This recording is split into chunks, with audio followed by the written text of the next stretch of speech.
down to the botanic garden, and we see this beautiful insects all around, and it's very beautiful. It's very educational. I Yes. think we must also bring our kids next year. We can make it a point to bring our classes because we see a lot of insects all around here. They call them the duck beetle, and then That is fly. the dragonfly.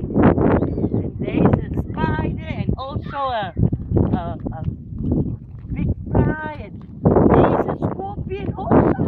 This is a very nice place, eh? To come here. Okay. This is real. It looks real.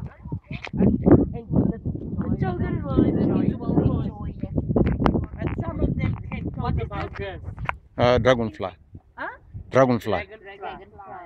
And you can show the children the legs.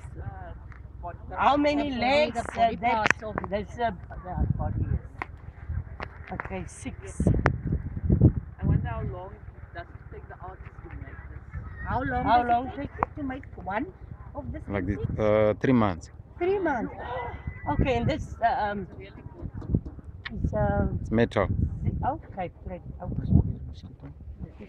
You sway all the